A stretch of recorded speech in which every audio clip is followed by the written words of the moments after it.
ป่าฝุ่นและปวดหลังมันน่าเบื่องั้นเอานี่ไป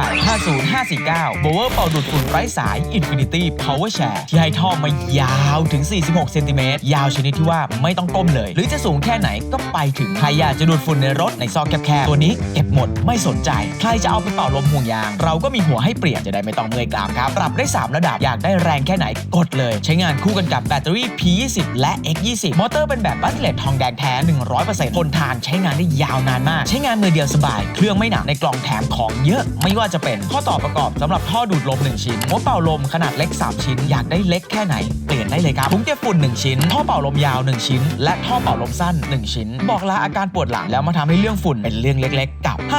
50549 Blower เป่าดูดฝุ่นไร้สาย Infinity Power Share สินค้ารับประกันสูงสุด24 เดือนอย่าลืมลงทะเบียนรับประกันกันด้วยนะครับ